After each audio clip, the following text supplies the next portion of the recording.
We have two guests who are joining us in the studio. Nellie Oduor is the principal research scientist at the Kenya Forestry Research Institute, KEFRI. And Caroline Kariuki is the co-founder and CEO of Greenpot Enterprises Limited. Good morning, ladies. Good morning. Welcome to Kenya's biggest conversation. That's the hot seat of the Situation Room, where you are, right? Karibuni sana. Asante sana. We'll be talking about forests. We talk about forests quite often on this show. The importance of actually making sure that we conserve our environment. And we've also been mentioning KEFRI for a while, and knowing KEFRI has various centers across the country. You have visited KEFRI. I have. You saw what they do. Amazing stuff, man. Ah, yes. Now you'll tell us about that. You'll tell. She'll sort you out for the next round of trees. Seedlings. Yeah. Can I have to ask a question? Is KEFRI on the tourism circuit? Because it should. Yeah. It should be. It should be, actually. Because if you go to KEFRI, the things you see there, they're not heartwarming. They revolutionize your thinking and your vision. You're amazed and you wonder, all this is happening in this country. And how come I didn't know about it before I came here? I actually didn't want to leave. Yes. But, life and all that. You had to, eh? Which KEFRI was this? Mogoga. You went to Mogoga. I did. Awesome. Yeah. City, please welcome our guests with the day's proverb. Yes, our proverbs for this week come from the country of Libya. He howled before going mad. That's today's proverb. He howled before going mad. Caroline, what's your interpretation of it? I think sometimes when you're really disturbed and you're really thinking through things, people do try and, reach out and figure things out. But I don't know whether we can interpret madness as madness, or is it that it's our perception of the person? I'm not too sure. Maybe the person screams and says, and cries out. And if people don't hear them, maybe we call them mad. But they could actually be part of our new reality. Wow. Okay. Wow. All right. Nelly. That's a tough one. The bar is too high. It's raised high. Yeah. And madness in whose terms? Because anyone who is unwell sometimes mentally, they think they're fine. No, they know they're fine. They know they're fine. They know they're fine. It's it's your perception of them not conforming to your ideas and your ways of thinking. So for him, perhaps he was also crying out like, enough. So from your interpretation, probably he was okay. It's the other fellows and the ones who wrote this proverb who are the ones who are really They were not okay. Yes. After all, who declares madman mad? Yeah. It's the other ones. the mad person doesn't declare themselves mad. Just consider today we really think about Gaddafi as one of our heroes, our lost heroes, because he was condemned for what he was actually doing. But in hindsight, now we know. He was howling. He was howling. Across the continent. Across the continent, yes. Let's get an introduction to your two institutions. Let's start with the Kenya Forestry Research Institute.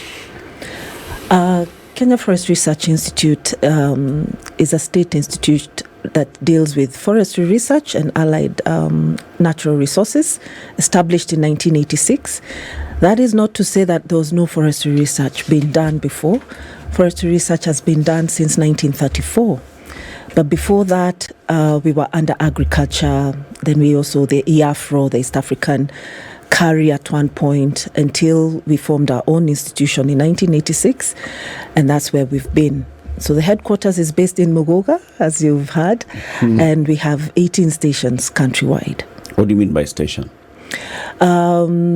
These are regional centers. So the ecoregions in the country. We have coastal area. We have a regional coastal area based in Gede, and they are assisted with assistant research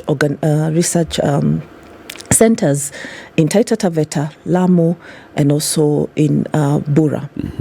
Then we have the drylands forest ecoregion because this country also has the dryland forest. That's basically the headquarters are in Kitui. And Kitui also has sub-centers in Kibwezi, in Garissa, and a new one that's starting up in Wajir. Then we have Muguga, where the headquarters, but we have also the Central Highlands ecoregion, which is also just next door. And for them, they have also an ecoregion sub-centers, which is in Nyeri, Rumuruti, and Meru. Then we have in Londiani, that is now the Rift Valley Ecoregional Research Program based in Londiani, and it covers a station in Tarbo, Lodwar, and Marigat. Then we have now in West Kenya, and that is at the Lake Region Ecoregion in Maseno, and it also has sub-centers in Kakamega, Ramogi, and Migori. All right. And what about the coastal forests, the mangroves and what? The mangroves are now overseen by the coastal program at Gede. Okay. Then where I'm based is the National Forest Products Research Program, which is based at Karura. Forest products are found throughout the country, so I don't have a coverage for an ecoregion per se. What's a forest product? Forest products. Yeah. We have timber and non-timber forest products. We're talking about timber products and non-timber forest products, which could be fruits, exudants like gums and resins, fruits, medicinal plants, etc. So the things that you actually now get out of the forests. Things you get out sustainably from the forests. The word sustainably. Hallelujah. Okay. All right. It has to be sustainable. We will be talking about that sustainable. Yes. Yes. So, Caroline, you are the co-founder and CEO of Greenpot Enterprises. Yes. What's that? Well, Greenpot is Kenya's first wholly integrated bamboo business. So 9 years ago, we took on a very ambitious plan to create a bamboo value chain for our country. And that starts all the way from production of seedlings. We have large-scale nurseries, both in Nyeri and Narok. Mm-hmm. And then we grow the bamboo forests ourselves. We undertake, we also undertake forest restoration.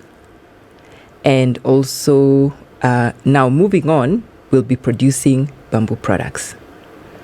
All the way from a pen that I have here, or paper and toothpicks. We keep talking about this whole debate about why is Kenya importing all these toothpicks.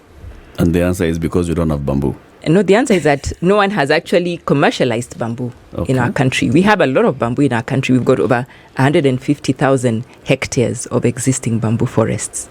And we have also grown about 3,500 acres of bamboo forest over the last 9 years, now ready to commercialize.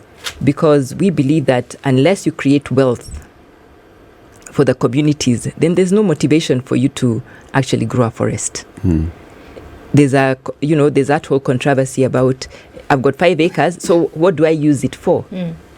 If it's not making sense for me, if I'm not going to get any income, then there's no point. So actually our slogan is creating wealth one tree at a time. So that's what we're trying to do for the bamboo sector. So who do you work with? Interestingly enough, everybody who has like a 50 by 100 somewhere that they bought just to brag to their friends, I have a plot in Yeah, we actually do have about 1,000 outgrowers in 16 of our counties in Kenya. And we have outgrowers as small as 1/4 of an acre. And our largest outgrower is a large-scale farmer in Kericho with 70 acres of bamboo that they've planted with us. So in that program, what we do is that we would then sell to you the seedlings and then give you an offtake guarantee to buy the bamboo from yourself. This is a question I have to ask. A lot of the push we have, whether it's for forestation or for ensuring that the environment in which we live in is, of course, the word sustainable comes into force. There's always an economic attachment to it. Yes. What about the aesthetic? Can I not just grow bamboo because I like the way it looks? Or it makes me feel happy? Can I not just grow trees because I like trees, just because perchance it may bear fruits, but I simply like seeing trees and I like bamboo? But that's the best way to start.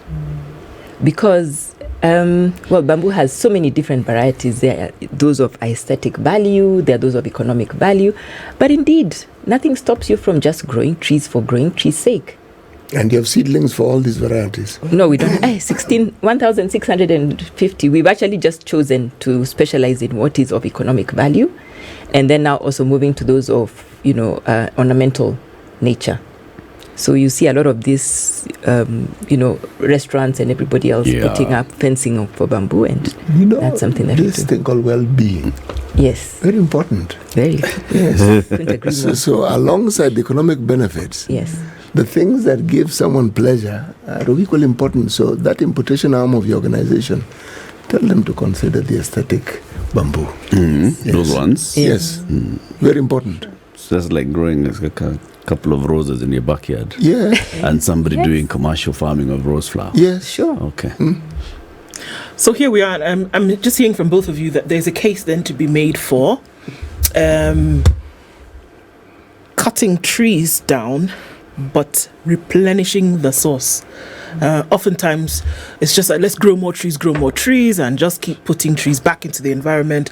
But then we don't often speak about, look, these trees can actually serve a purpose, whether it's for growing wealth for communities, whether it's for establishing infrastructure, using the wood then to go ahead and do something. So if we shift the conversation from don't cut down trees or plant more trees, we can say that these two actions, planting trees and cutting down trees, can actually work in congruence, can they not?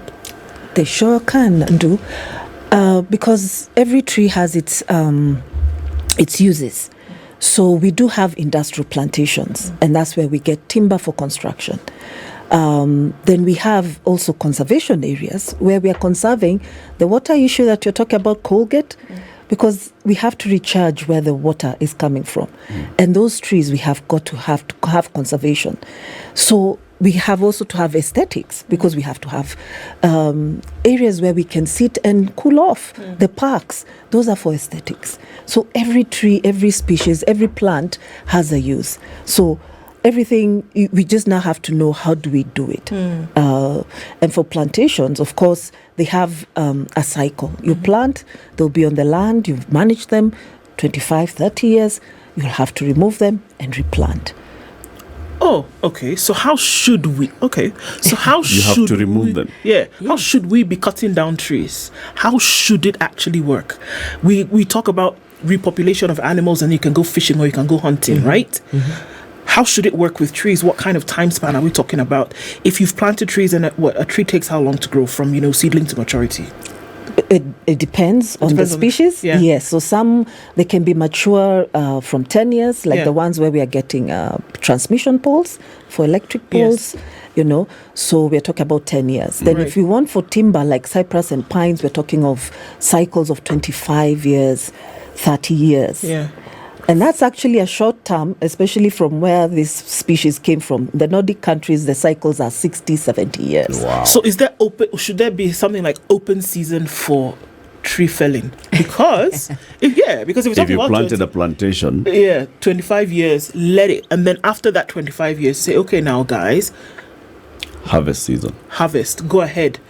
While other trees are being planted, how would that work so that you have this cycle whereby it's healthy for the environment, but then it's also beneficial to people for the growing of wealth? Yes, so like KEFRI Sisters organization, Kenya Forest Service, where they have the industrial plantations, they have cycles, they have programs, management plans. So even when they're removing them, so when they're planting them, even in a specific forest, they're in blocks, such that you're not clearing several hectares at a time. So when you plant now, you'll know that next season you're removing this particular block and another one. So they will, at any one time, it's not a completely bare place. And that's what, even when we are saying for private sector to get into planting trees species, then you also have to have a guidance from KFS. It's always good to have that, so that then again you know how will you manage it. Yeah. Because even once you've planted, when you plant them, you also have to remove. Some may not grow well, some you're thinning and removing, you're pruning them. So there'll be management cycles. So you need to work so that if you're planting trees for timber, so that you get a good crop at the end of the cycle. So you have to walk the journey with an expert. It helps. Yeah. And then if I may add, we have to start with the end in mind. 1% growth in the population leads to about 14% increase in the need for wood. So we have a huge deficit.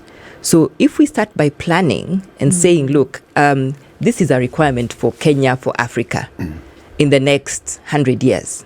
So then you can then begin to have a very deliberate strategy to then grow the trees that you need, first of all, not just 80 trees, but then also manage it and say, look, for every tree that you cut today as an institution, then you're going to plant 5 more. And that becomes, legislated or whatever it is, so that then we enforce it. And that way, then you're always increasing that. But closer to my heart, which is bamboo, once you've planted the bamboo, it matures in 6 to 7 years. After that, you're harvesting about 25% of that clump every year.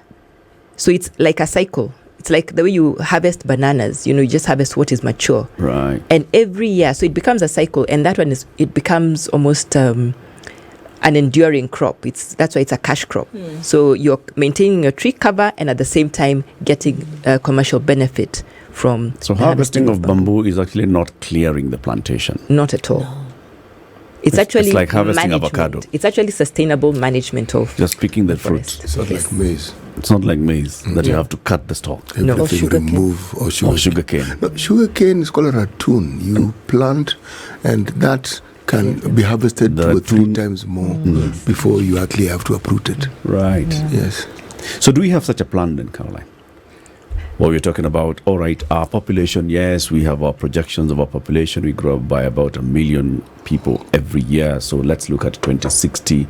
And this is the need that we'll have for timber then. So in 30 years, if we planted trees now, they'll be able to serve that population. Do we have such a plan? As far as you have been in this sector and you've studied? Now that I've been in the sector close to 10 years, we have had to engage with government. Our first stop was actually at KEFRI because we wanted to understand what is it, what is the plan. Kenya has been doing research on bamboo for the last 40 years. So you can imagine the wealth of knowledge that we have on this area. The second thing that we also have done is to then really initiate a bamboo policy. And I believe in other sectors, other forest and non-forest products, we've also had such strategies. So there is a very deliberate strategy to make sure that then we have a sustainable way of maintaining our forest, of growing our forest cover and all that. So I think it's, yes, the plan is there, but from a private sector perspective as a business, yes, we must have one. Otherwise, then we would not have a company that is going to outlive us, and that's our intention. And then there's such a national plan. Definitely. There is last government we had the 10% tree strategy. Right now we are on the 30% tree cover strategy by 2032, where we are meant to raise actually in the next 10 years 15 billion seedlings. Okay. And that came about in trying to see if we are at 12% tree cover to raise to 30%, how do we go back and what number of trees do we need? So we came with that magic Is figure. Kenya right now maintaining 12% tree cover? We know that United Nations says between 7 and 10% is what the minimal requirement is. Kenya right now is maintaining 12%? Yes, now tree cover, because there's forest cover. Forest cover Tree is cover where is you, different, yes, so there's a difference. Okay. So the forest cover is when you have a continuous, forest of about a hectare. You've also talked about also the height of the tree and that kind of thing. The tree cover, we are even talking about how much trees, even like now the lands are getting smaller, even boundary areas. You can count those as trees. You're planting them. So the tree cover, they'll map that.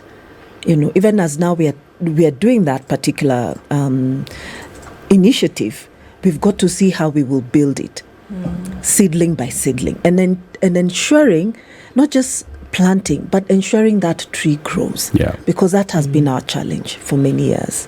Yeah. It's growing the trees. It's growing the trees. Okay. So if we are at 12% and we are looking at getting to 30% in 10 years, can we then be cutting? Yes. Can we continue taking this product out if we are still, how shall we do this? And whether this strategy has covered all that. Let's talk about that shortly. It's 28 minutes to 8. Kenya's Biggest Conversation is hosting Nellie Oduor. She is the program director at the National Forest Products Research Program at Kenya Forestry Research Institute. Caroline Kariuki is the co-founder and CEO of Greenpot Enterprises Limited. These are the bamboo people. From here, you'll be telling us about bamboo through and through. In a couple of years' time, Caroline tells us we'll be doing our own toothpicks. Plus more. For all you know, we're probably doing our own toothpicks. Oh, we are, eh? I'm looking at some byproducts of bamboo right next to me on the table here. So these are Paper, pen, these are more toothpicks. sophisticated than toothpicks. Toothpick is just some Things. Yeah. All right. Simple, fundamental. So, Nellie, you talked about looking at forest products and sustainably then being able to tap into those products. So you've talked about other things, resin, I don't know, but then there's trees, which is a big topic right now. Yeah. There was a moratorium and that sort of a ban on logging out of an outcry by people in the country when they said, look, our forest cover is basically just being depleted and there is logging that's taking place that's uncontrolled. Now we are back to a position where we're saying let's allow logging. Kenya Forest Service has come and said there's a way that this is going to be done. But how should we sustainably harvest from our forests? Thank you, Eric. Yes, the logging ban in 2018, I think, was to just take a breather and just find out what is the situation with our forests. At that time, we had a new minister, and I think we just needed to understand what's going on in the landscape, and especially we had been trying to reach to the 10% tree cover. And the industrial plantations that are managed by the Kenya Forest Service is just about 130,000 hectares. And those are actually where we had to stop the logging, first of all, so that they could look at that. And then also in the community forests as well, right now that are under the management of the counties. That also had to stop so that they could actually just see what needs to be done and what is the status of their forests and what help can they get. So right now, even with the lifting of the ban, we are actually looking at those industrial plantations. Because like I had mentioned, when they are planted, they go for a certain period. So right now, those 5,000 hectares are ready, over mature actually, to be removed, and then now a system of now planting more. And at that time, we are made aware that people already had even had paid for some of the plantations. So that is what now is happening. Those ones who had already paid and they hadn't extracted the material, that is what is happening. And I think now KFS is being able to now get into the tendering and the process that they are going So lifting of through. this ban is basically targeting those ones. Yes. Like saying there's an industrial plantation there's some I've seen in Molo, there's one where the Molo. president was on Sunday. Exactly. There's one area that has been planted and there are signs showing Team Sales has planted these trees and they've been there for years. Now those trees are big, mature. Exactly. Yeah. So is it such kind of plantations that have been earmarked, identified, and these ones where we know they were due to be harvested in 2021. We're in 2023, so it's okay, we can harvest. Yes. Or is it saying, okay, we're nani akona power, so Enter. Because that's, Yeah. because that's the impression that we got. That, okay, logging season, there it is. You have a power saw or an axe, whatever you have, you're welcome into the forest. It seems as though that was what it was. But Yeah. we're saying that it's controlled It's logging. a controlled logging. It's Okay. controlled logging because you can't just enter the industrial plantations without the KFS knowing. And already you have bid, you've already known how much you need to remove, the age of this particular species, and you get the permit to remove it. So it's that process that is now ongoing. Community? The community now get involved because now we need to re-establish. Once that is removed, the land now becomes bare. Now we need to re-establish more plantations. So where the community comes in is that they help in assisting in establishing. There's a PELIS program, the Plantation Establishment and Livelihood System, whereby we, now... It's the English name for Shamba system. The Shamba system. Yes. Yes. What is it again? It's PELIS. PELIS. PELIS. Who is PELIS? So that's the Shamba system, where now you use the community to now raise your new generation of plantations. So as they are raising the trees, they are also planting their food crops. And what that helps is that they are weeding. Yeah. Because until the tree seedling reaches a certain height where it can now survive without too much competition from the grass and other weeds, then now the community moves out.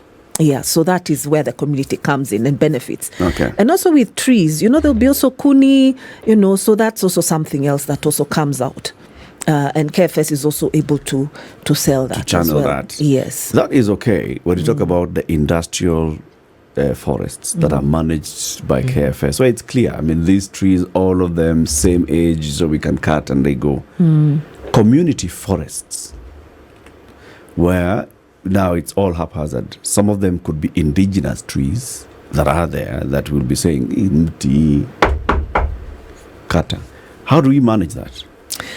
Part of the complaints, I'm sure you'll bear witness here, is by 2018, by the time this ban was being imposed, people were just going into a forest, a community forest, and just cutting trees because the tree looks old enough and mature enough. Cut it.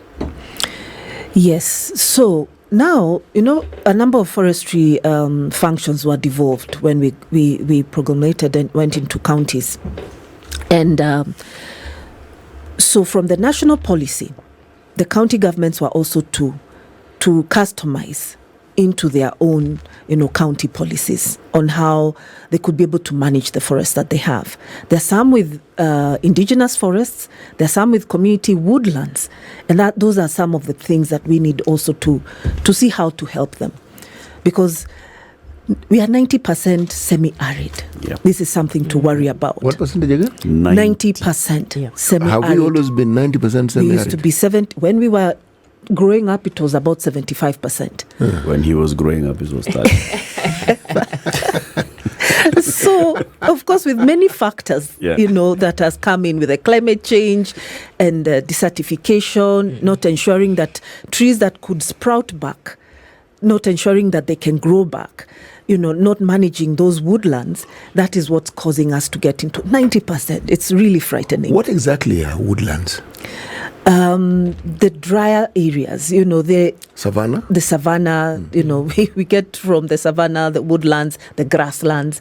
So there are also brushlands or bushlands. So the woodlands you'll get now are trees which will not grow as tall as maybe the cypress and the eucalyptus, but yes. But you have now the acacia trees. Yeah. That's where you'll find them. And other species which grow in those ecosystems. In this discussion, there's always this matter of greenhouse effect, climate change, and carbon dioxide is right in the middle of this discussion, and what trees do to absorb it and what they do in transferring into their system and onto the soil.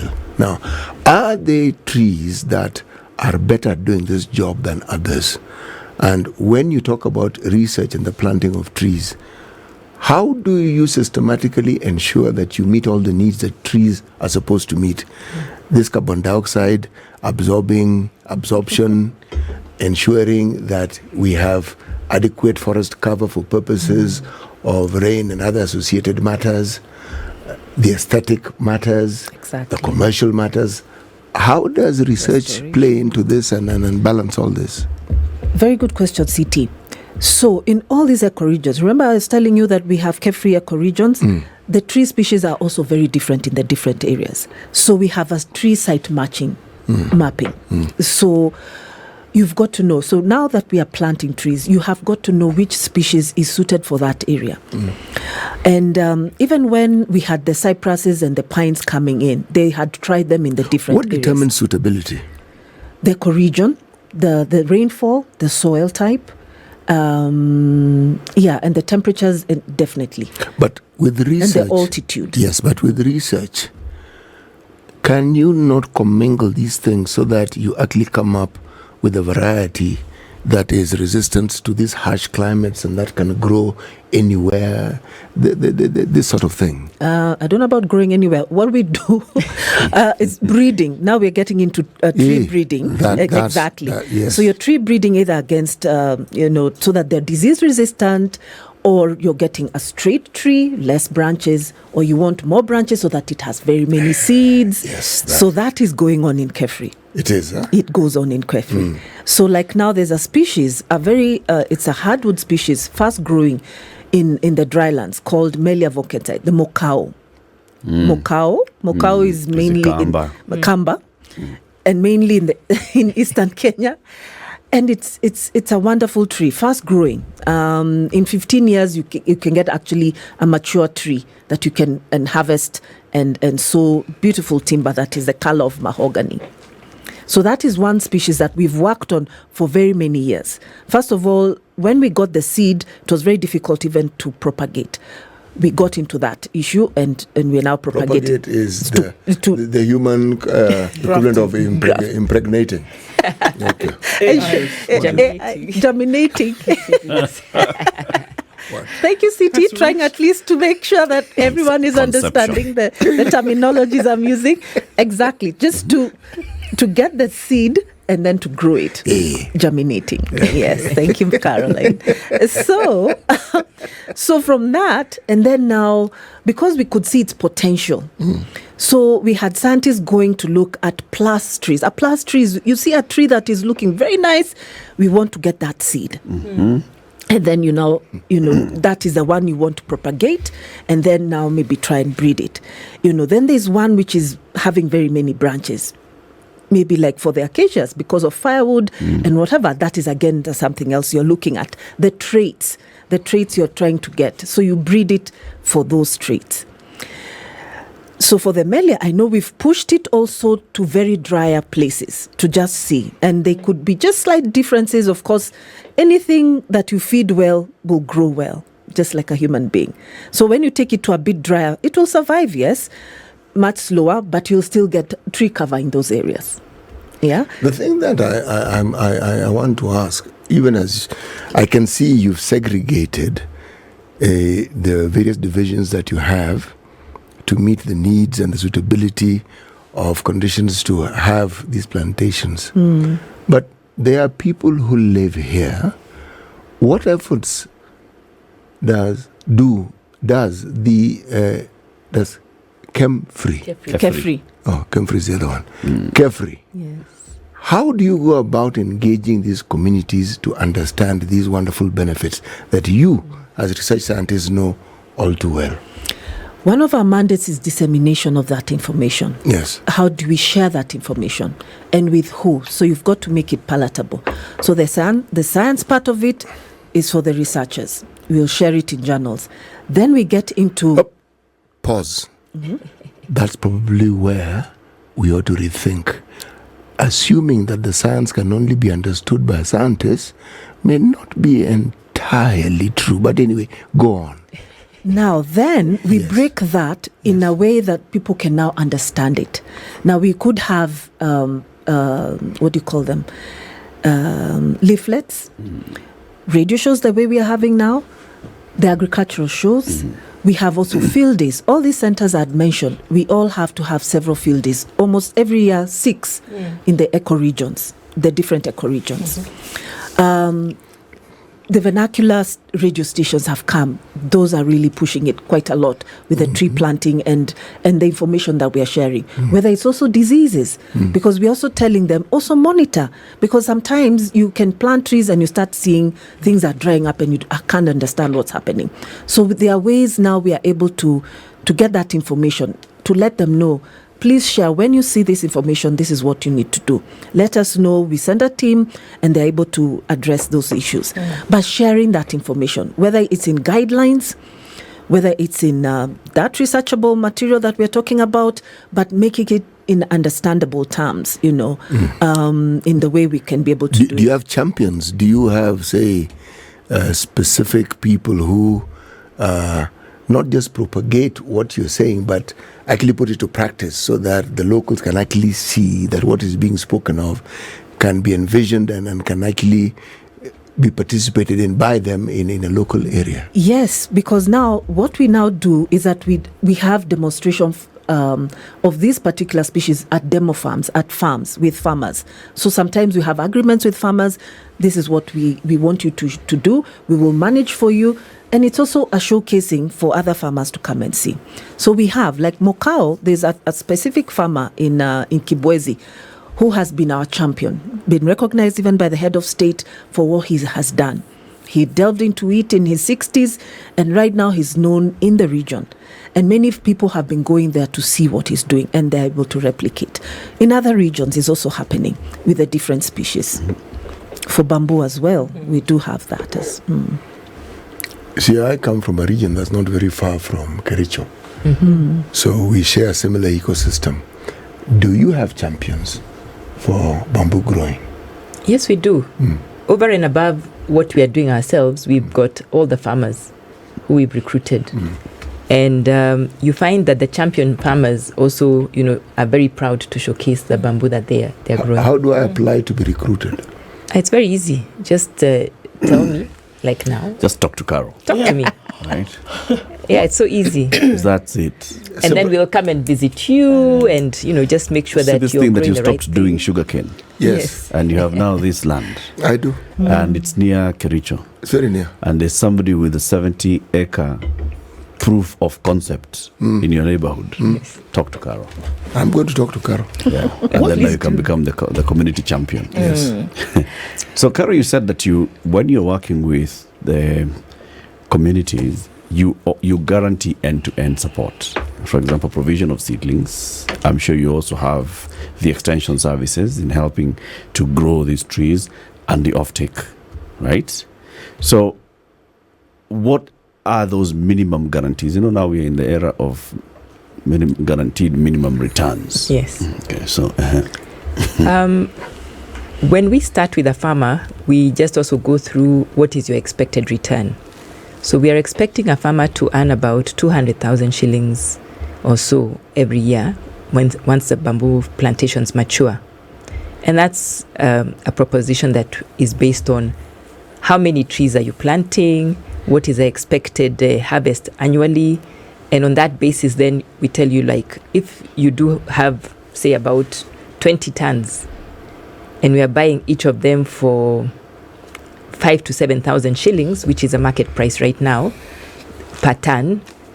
Then after that, then you will expect to get your 200,000 shillings every year. And as the plantation matures, it becomes bigger and your harvest also grows to about, say, 30 tons. So that way then you can see the progression. So that's how we are working on it. how many acres of bamboo do I need to produce a ton? 1 acre will produce 20 to 30 tons. Okay. So annually. So that's quite something. Back to the logging ban. Yes. Were you affected by the logging ban? We were very affected by the logging ban. Way back in 2016, just after we started planting the bamboo, one of the things that was very clear to us, for the bamboo to be uptaken by many of the farmers to choose to plant in their own plantations, was the fact that they needed to see a factory. Where will I sell this bamboo? Every farmer is concerned about the market. Don't come and bring us a product that doesn't have a market. Yeah. So we actually went to KFS and requested, can you give us 5,000 hectares of existing bamboo forest so that we can set up a factory to produce the bamboo products. And we went through the whole process. And sometimes it's good to be ignorant. You just walk in with confidence and you just say, this is what I want and this is why I want it. Right. And this is how we're going to take care of the forest to ensure that we are managing it sustainably. So KFS was very agreeable at the time, and they told us, we will give you this land and these are the conditions. And we went ahead and met the conditions. Unfortunately, when the logging ban came, everybody grew cold feet. And they said, you can't touch the forest. They're going to go and, harvest from the rainforest area. Yeah. So for us, it was a huge blow to the actual growth of the bamboo sector in this country. Because if we had started that factory way back in 2017, today we wouldn't even be talking about people, are you going to grow bamboo or not? We'd have seen huge growth because the farmers would have an assurance of the market. But it set us way back. But, so I think this is a very positive move that we are going into, where people, but we must make sure that, there's due care taken, and that also you're vetting who is coming into this business, to make sure that then we take care of the forest and we're not destroying the natural forest, so to speak. Okay, I was going to ask you, the follow-up question was, don't you think then, because we only have 12% cover and we are targeting 30%, maybe it's not about time to lift the ban? So we can stay. What do we stand to lose if we extend this by another 5 years? I can see, of course, I'll give you an example. You will not answer. No, I'll give you an example.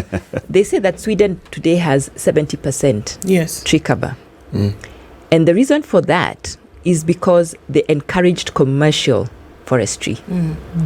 So what they said, and then they also put in the regulations and said, look, if you cut one tree, you have to plant 2 trees. So in a period of less than 30 years, they managed to double their tree cover. So that's what we need to do, and just say, look, if we allow you, because us guys, we're going to do it for 10 years, and then after that, say, look, should we continue? Have we done it correctly? And of course, be policed by the Kenya Forest Service. That's a mandate. And how are we doing it?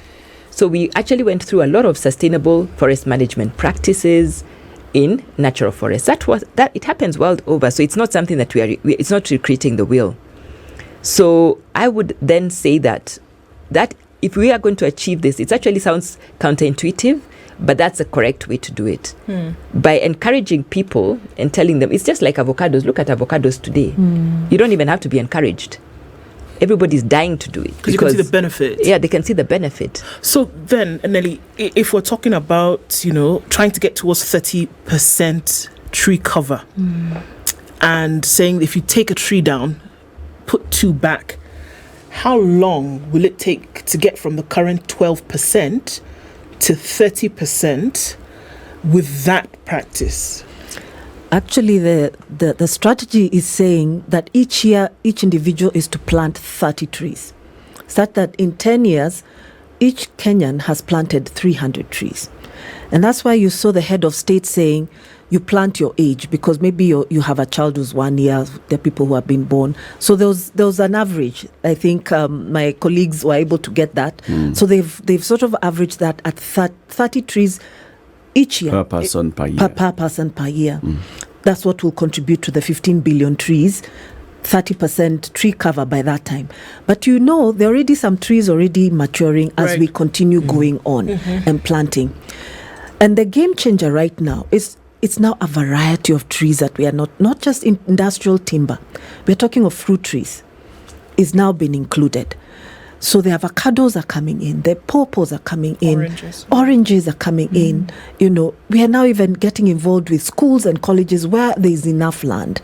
And you can even set up a woodlot or a fruit orchard and ensure that those trees are surviving and they grow. And that's the strategy, because it's all hands on deck. That's what the government is asking for. It's no longer just a KEFRI affair or KEFES. Everyone, this is your responsibility. If I can just be allowed to quote, in the Bible, we were charged to take care of the environment. This is now our time.